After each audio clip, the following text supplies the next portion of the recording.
Hey guys, welcome back to the channel. I know it's been a while since I last uploaded, but honestly there's been so much going on in the background that stuff like YouTube has just been taking a backseat for a while. But spoiler alert, I am moving houses, which you'll see in a future video. But for today's video, I want to talk to you guys about my favorite cinematic camera and lens, which is the Sony A7IV with the Sigma 24-70 f2.8. And honestly, in amongst the wild, I do need to go into London to pick up some trousers from Uniqlo. So I thought, what better way to show you how good the camera is than to take it with me and show you how it performs in the wild.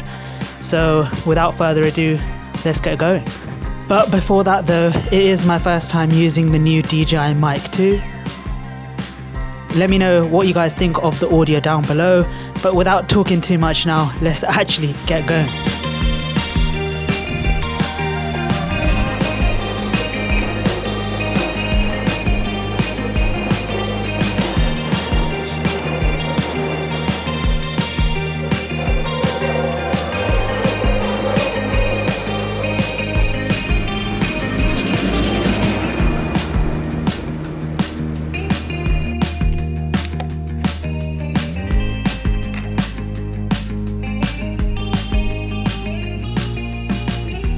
So the goods have been acquired, but let's actually talk about the camera, which is the A7IV and the Sigma 24-70. A couple of things straight off the bat, and I think it's something important that you need to know if you're deciding to pick up a camera that's similar. Now, regardless of brands, there are two types of cameras which you will see on the market, which is either APS-C or full frame. Now, if you want a more in-depth video about the differences between these two, I will leave a more technical video in the description down below that I filmed a while back. But just to give a base of understanding of what the difference is, APS-C is basically a crop sensor, whereas the full frame gives you the full image and the full image quality and details from your image. For example, if I'm going to put a 16mm lens on my A7IV, I'll be able to get the full 16mm from my full frame camera. Whereas if I put that on my APS-C, I will probably get more of a 24 to 25mm shot instead. Now, there's obviously many differences between them and many different reasons why you would choose one over the other. For me personally, I used to have the Sony A6400 as my one and only main camera. And of course, if you know about cameras, you know that that is a crop sensor camera. The reason why I decided to upgrade to full frame is mainly because I needed that more dynamic range between shots of whether it's my YouTube channel or whether I need to do more professional shoots. Now, for someone who doesn't know what dynamic range is, it's basically the amount of information that your camera can retain. Now, we've talked a lot about what the actual sensor difference is between APS-C and full frame. So before we go into the A7IV in more particular detail and talk about the pros and cons of this particular camera, let's go make a coffee and I'll show you what this camera can do.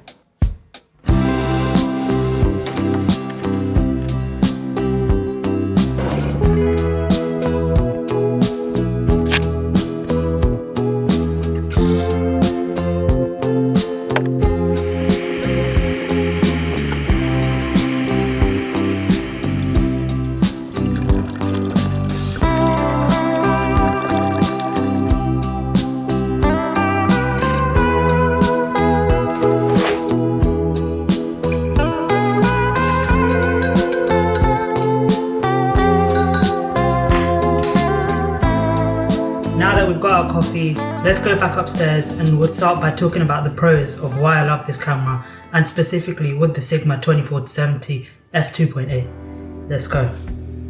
So I hope you did enjoy those few cinematic shots that I did get with this camera and the lens, but honestly that's one of the biggest pros of this camera and this lens.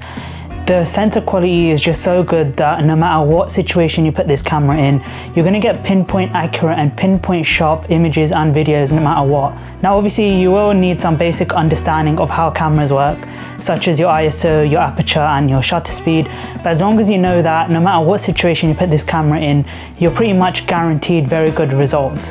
Now, of course, you do need a good lens with this camera. It's not just that you get a good camera and you cheap out on the lens, because honestly, you're going to be very disappointed with the quality that you get. If we talk about the actual sensor itself, like I said earlier, it is a full frame sensor, and with that is 33 megapixels. No matter what situation I put it in, it performs time and time again and is so reliable. Now, we did touch on it earlier in the pros list, but obviously no camera is perfect.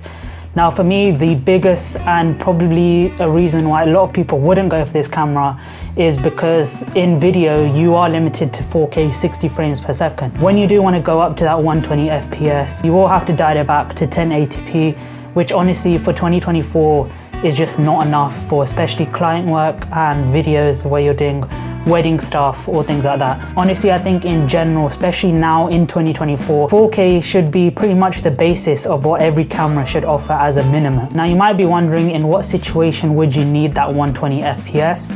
And for me, when I need 4K 120 FPS is when I'm doing event videography. Unfortunately, when you slow it down, it does get a bit choppy. I would just wish that I was able to create 120 FPS 4K footage rather than having it in 1080p. So that's one of the big cons of this camera. Now I do like to use manual focus most of the time, but when you're in a run and gun situation where you just need to get your camera out and shoot before you miss anything, you have to have a camera which has reliable autofocus to make sure what you're capturing is of high quality.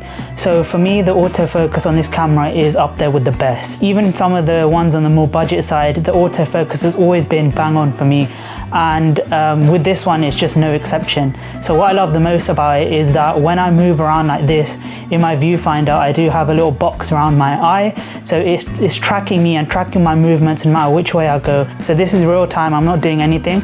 And then you'll notice now when I move my phone how quickly it manages to find focus on myself.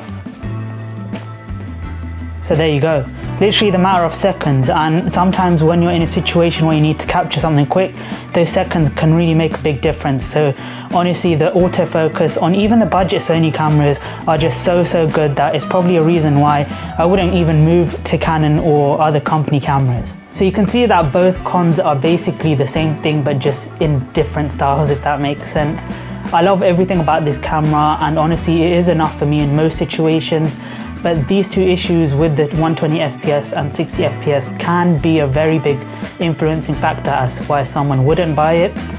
Now, what I mean by the cropping in more detail now is when you are shooting in 4K 60 frames per second, you do crop in slightly, and I'm pretty sure it is an APS-C crop, but I may not be 100% on that. But what it means is that if you're in a tight situation and let's say you've got a 16mm lens, if you're shooting in 4K 60, that 16 will become like a 24. So in actual fact, it's like shooting APS-C if you're in 60 frames per second. Now for talking head videos like this, 30 frames per second or 24 frames per second is perfectly fine. There's no crop, the quality is amazing. But when you are doing that professional stuff and you need to slow down your footage, that's when you will get the crop. Although it is a full frame body, it feels like APS-C footage. That's it for today's video. I hope you did find it interesting and took some use out of it. Thank you for watching, and I'll see you in my next video.